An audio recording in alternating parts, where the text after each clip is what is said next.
있죠. 이런 가운데 그래서 주목해 봤던 것이 강의 도중에 위안부는 매춘의 일종이라고 발언해서 정직 처분을 받았던 류석춘 연세대 교수가 일본 우익 성향의 잡지에 기고문을 싣고 이 징계가 부당하다 주장해서 이것도 또 논란이 되고 있는 것 같아요. 예, 그렇습니다.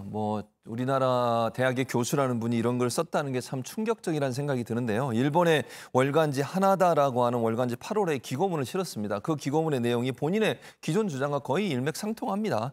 그래서 그러니까 위안부 피해자나 매춘부 이런 부분에 대해서 비슷하다라고 얘기를 해요. 그러니까 우리 위안부 할머님들의 피해가 매춘부하고 비슷하다 이런 얘기를 한다고 하는 것이 과연 이해할 수 있는 발언인지 저는 도저히 이해가 안 되고요. 그것 때문에 징계를 받은 분이 결국 기고문에서도 그런 비슷한 얘기의 말을 하고 있습니다.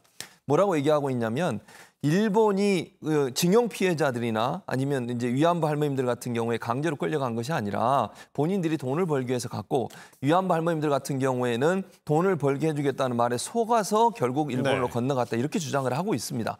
그런데 지금 여러 가지 역사적 자료를 보면 강제로 끌려가고 강제로 징용을 당한 것이라고 알려지고 있지 않습니까? 위안부 할머님들로 속아서 간 게 아니라 강제로 징집돼서 끌려갔었고요. 정신대라고 그래서 일하러 끌려가서 거기서 또 위안부로 또 이렇게 끌려가는 이런 일들이 반복되고 있었는데 그걸 가지고 돈 벌려 갔다고 주장을 하면 과연 저것이 합당한 일인지 저는 도저히 상식적으로 이해가 안 되는 상황이라는 생각이 들고요.